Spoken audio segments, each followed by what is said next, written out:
Assalamu alaikum, la paz sea con todos ustedes.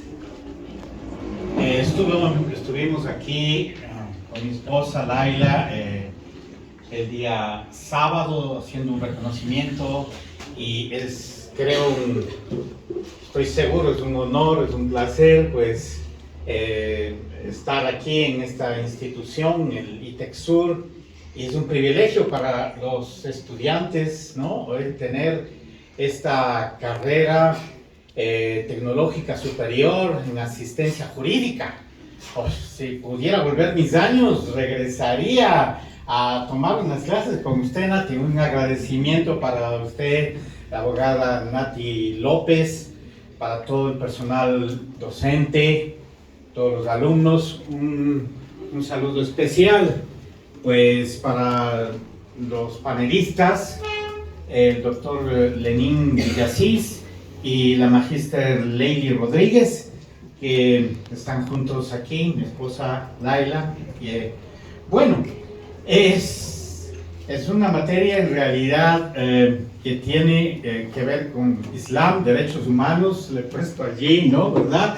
Una introducción nada más vamos a tratar de dar porque son escasos minutos los que tenemos, así es que solo lo que pienso dar son unos ejes prioritarios para que ustedes pudieran incentivarse más tarde en hacer preguntas y investigaciones sobre este tema, ¿verdad? Primero vamos a hablar sobre algunos datos demográficos, ¿no? La población musulmana en el mundo entero, aproximadamente 2.000 millones. De 7.3, 7.4, es decir, un 23%, casi un cuarto de la población mundial. Si sumamos a la parte cristiana con todas las vertientes muy respetables, hacemos la mitad del planeta. El cristianismo hace la otra cuarta parte, el Islam hace la otra cuarta parte, entonces no es poco. Hay ciertos datos, ciertos estereotipos, creer que todo musulmán es árabe, no es cierto. Habemos musulmanes ecuatorianitos, quiteños, yo nací aquí en San Blas, ¿no es cierto? Y bueno, los musulmanes, como el cristianismo, estamos difundidos, una religión misionera que está difundida en todo el planeta, en los 5 continentes. Y hay musulmanes en Indonesia, en Malasia, en Turquía, que no son árabes, entonces desvirtuado todo ese estereotipo que hay al principio. Luego tenemos, ya viniendo más en Europa, en el mundo occidental, aproximadamente unos 42, 46 millones se calcula que hay en Europa. Muchas de las ciudades de Europa, el Reino Unido, aproximadamente un 5%, en muchas de las ciudades. En Francia, entre un 9 y un 10%. Recibí un reporte de hace 15 días, un poco más, 3 semanas posiblemente, de Alemania, 10%, excepto Hamburgo, el 15%. Entonces, bueno, luego en Norteamérica, aproximadamente unos 10 millones entre inmigrantes y conversos, segunda, tercera generación. He encontrado allí especialmente latinos musulmanes en mis experiencias como imam allá en Nueva York y Nueva Jersey, hijos de colombianos, peruanos, riobambeños, ambateños, segunda, tercera generación, entrados al Islam. Entonces, bueno, ya no se puede hablar de un mundo allá del Islam, por el Asia, por no sé qué parte del África, y acá otro tipo de matriz mental. No, ahora es un mundo totalmente interconectado. En Latinoamérica aproximadamente se habla de unos 7 millones, no hay datos específicos. En el Ecuador estaremos entre unos 8.000, 10.000 personas aproximadamente. pero la capacidad expansiva del Islam a través de la historia ha sido fenomenal. Entonces, bueno, aquí en Quito, Ecuador, 3 mezquitas, el Centro Islámico del Ecuador, que está la anterior, el Centro Islámico del Ecuador, es la fundadora, y luego hay otra en la Xírizelo y Alfagro, y otra tenemos muy cerca de aquí, en Chiriacu. Entonces, estamos en algunos lugares. En Bogotá, una ciudad más grande, posiblemente unas cuatro mezquitas. El país más grande hispanoparlante en Latinoamérica de musulmanes latinos está en Argentina.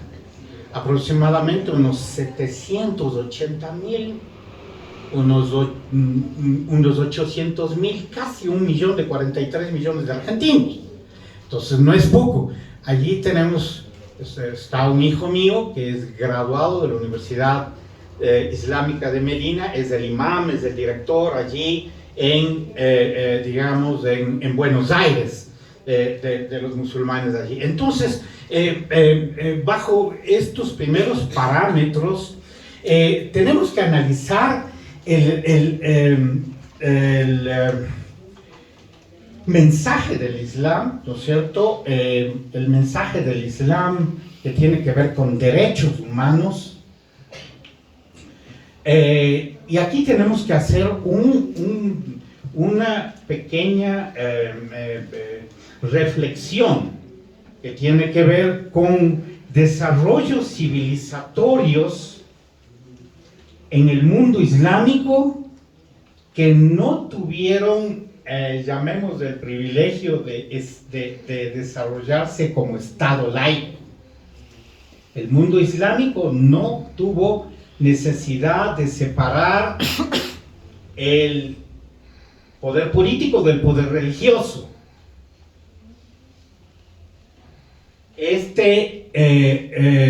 Estado laico es una concepción, como ustedes conocerán mejor, más a finales del siglo XVIII, Rousseau, D'Alembert, bueno, todos aquellos que participaron en esta Revolución Francesa y de ahí en adelante, ¿verdad? Entonces, y esto se dio, este Estado laico obviamente que tuvo su momento en los años oscurantistas, ¿no es cierto?, en Europa en algún momento, así se lo llama, el medioevo, la edad oscura, que prácticamente duró 1000 años, 1000 años, entonces, desde el 476 hasta el 1492, y bueno, ustedes conocen mejor. Esto ahora transportado al Ecuador, el Estado laico es fenomenal porque nos deja vivir en paz entre las religiones, y esta es una concepción que pues excelente, ¿no es cierto? Pero al momento, tanto en el Ecuador, los sistemas económicos, políticos, social han sido debilitados. La debilidad actual, tanto filosófico, doctrinario, institucional y normativa de las leyes que pueden amparar la libertad religiosa en un Estado laico. Y ojo, la libertad religiosa no es tampoco un concepto moderno, europeo. Esto se narra de mucho antes atrás, desde Ciro el Grande, 5, 6 siglos antes de Jesús, y también libertad religiosa, otro tema, también 6 siglos después de Jesús, en el año 622, en la Constitución de Medina, allá en Arabia.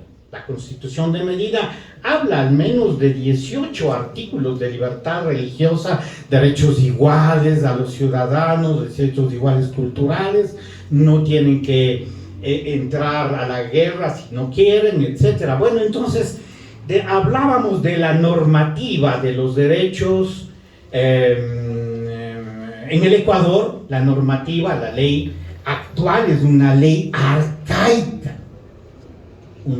arcaica de 1937, esa es la que nos rige. Ojo, estudiantes, ustedes tienen gran oportunidad de entrar y tomar gran parte allí, pues, ¿no es cierto?, en un pastel que no ha sido topado por casi 90 años, 87 años.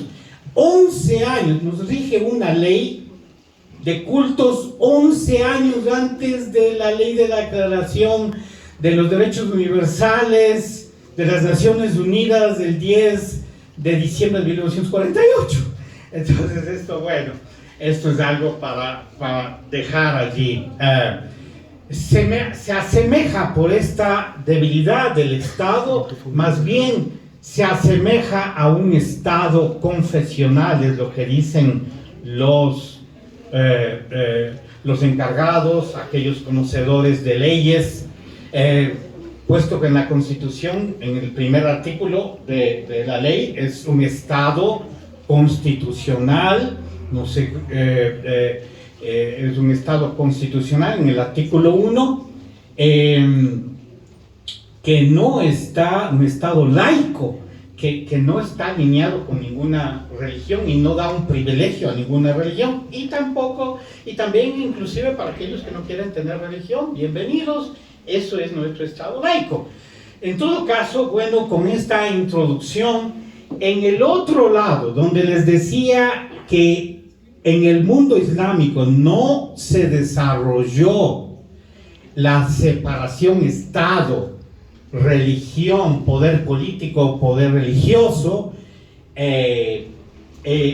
allí, en esos 1000 años de donde llaman el oscurantismo europeo, allí hubo ciencias, arte, astronomía, física, hubo una clara impronta que dio inicio a la civilización occidental con arquitectura, filosofía, economía y otras. ¿Cuántos de nosotros recordamos al jawarismo, no es cierto? El algoritmo, las matemáticas, no tuviéramos esos teléfonos ni las computadoras si no fuera por un musulmán en el siglo 7, 8 que desarrolló el álgebra y las ecuaciones, ¿no es cierto? Ibn al-Haytham, oftalmólogo, Ibn Sina, Ibn Khaldun y otros. Bueno, todos esos estuvieron en los estados, en los califatos que se llamaba los califatos abbasíes, el califato omeya, y un proyecto de Estado con base islámica ya en el mundo occidental, que fue el Andalus, desde el 711 hasta el 1492, es decir, 781 años. En España, de donde hoy es España, el Andalus, ahí está el mapa de España, ¿no es cierto? Ahí está el mapa de España, ¿sí? Entonces, cuando los musulmanes hablan de un Estado que apoye las leyes exactamente, se recuerdan de este apogeo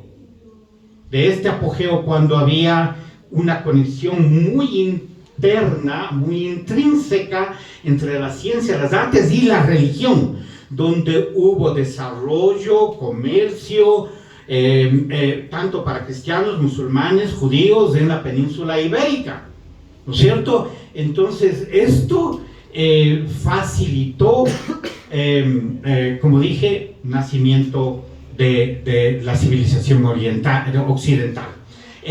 Con esta parte de introducción, ahora vamos un poco ya más al siglo XX. El siglo XX, ya nos estamos agarrando con el tiempo.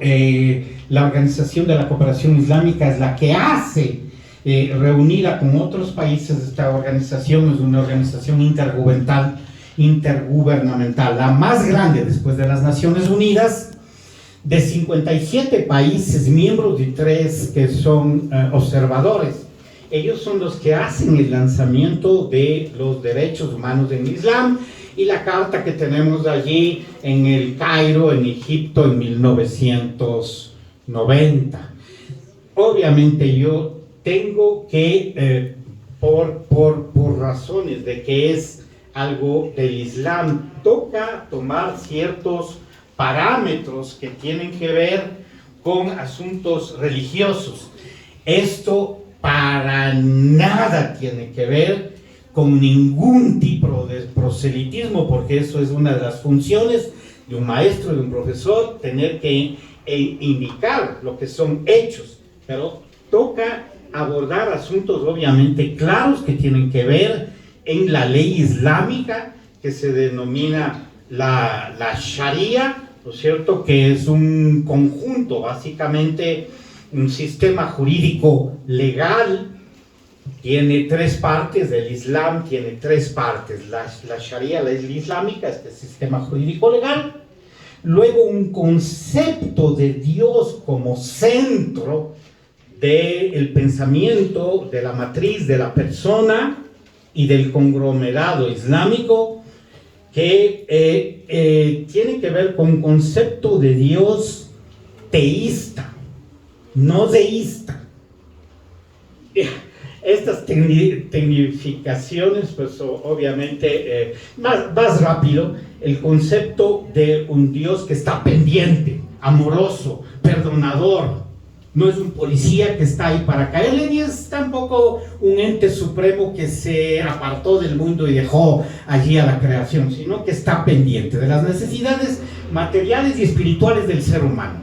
A este concepto de teología, de fe, es lo que nos referimos cuando dice fe. Y luego el comportamiento, la ética, el akhlaq, ética, que en el Corán aproximadamente 1504 versículos de los 6600 y pico que tiene el Corán, la revelación última de Dios al mundo, el libro sagrado del Islam. Es decir, un cuarto de todo el libro Corán tiene que ver no con rituales, sino con comportamiento, con nobleza de carácter.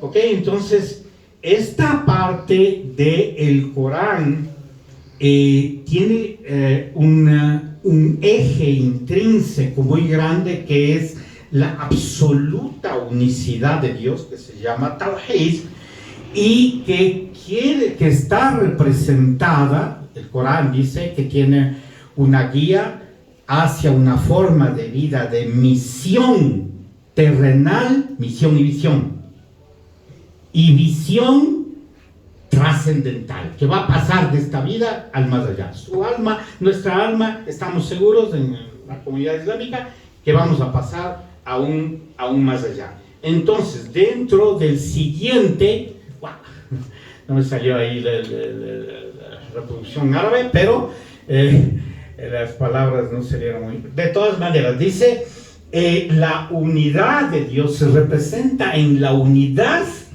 de los modelos de vida. En el Corán nos habla modelos de vida, 25 modelos de vida, entre los que están los 5 más representativos: Noé, Abraham, Moisés, Jesús, el 24º y 25º Mohammed.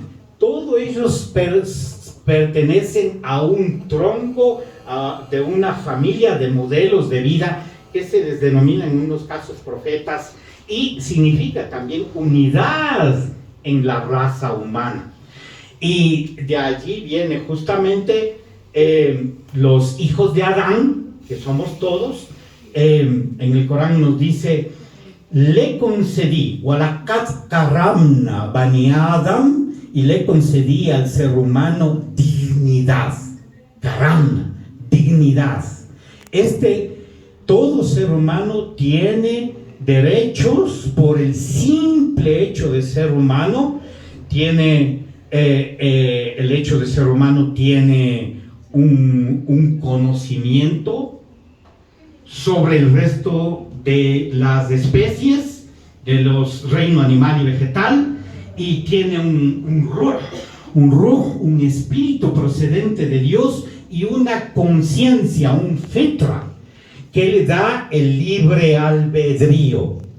Entonces, les hemos proveído de todo lo bueno, dice Dios, y les hemos favorecido sobre muchas naciones. Entonces allí viene el concepto, en el Corán se encuentra encapsulado los derechos humanos, encapsulado en varios artículos y versículos del Corán. Sobre Jesús, la paz sea con él, creemos que dice وَجَعَلْنَا مُبَارَكْ أَيْنَمَا كُنْتُ أَوْصَيْنَا, y seré bendecido, dice sobre Jesús. En el Corán habla de que Jesús será bendecido donde quiera que se encuentre, y Dios le ha encomendado a él hacer la oración y la caridad mientras viva. Ok, entonces el siguiente sí ya tiene que ver con toda esta introducción, porque es difícil para estudiantes de ingeniería, de arquitectura, ir directamente con cálculo diferencial, estructural. Toca primero entender un poco algo de matemática, suma, resta, multiplicación. A eso es lo que vamos. La perspectiva de derechos humanos, dignidad, igualdad, libertad de pensamiento, libertad de conciencia, derecho a la vida. La Sharia, la base islámica, tiene por supuesto el libro sagrado, que es revelación divina de Dios. Es lo que cree la comunidad musulmana, los 2.000 millones. Es la fuente primaria del derecho, pero no es la única. Hay la Sunna, la tradición del profeta, los dichos, los hechos tácitos, explícitos, residuales del profeta, del modelo de vida, que tiene esas directrices adicionales. Y luego hay otras fuentes que se llaman el ijma, el ijtihad y el qiyas, que es, como dice ahí, consenso de los sabios, esfuerzo reflexivo y analogía, ¿no? Esto básicamente, y ámbitos de competencia del Islam. Mire, la legislación, la Sharia es un tercio, un eje central del Islam, la Sharia, donde dice legislación. Pero hay credo y comportamiento que ya vimos, y de ahí se derivan los rituales, las transacciones generales, la jurisprudencia marital, el código civil, el código penal, la política, las actividades económicos sociales, y luego, pasando rápido, hay una preservación de los derechos básicos esenciales del Islam. Preservación de la religión, de sí mismo, de la mente. Vamos, ojalá me hagan algunas preguntas por allí. Del honor y de la descendencia y de la salud. ¿Ok? Entonces, básicamente hablar de los derechos del Islam y la Convención de 1990 en el Cairo. Tendríamos que tomar el libro, y hemos traído un libro, el Kitab, hemos traído un libro para dejar aquí a la biblioteca, ¿no?, para su estudio, y para Nati lo entregaremos, ¿no? Entonces allí es un libro de 180 páginas donde nos demoraremos 2 horas y media, ¿no es cierto?, en reflexionar un poco sobre esos derechos que están allí. Y el tiempo no nos da más, pero hablan de derechos familiares, derechos de la comunidad, derechos personales, ¿ok?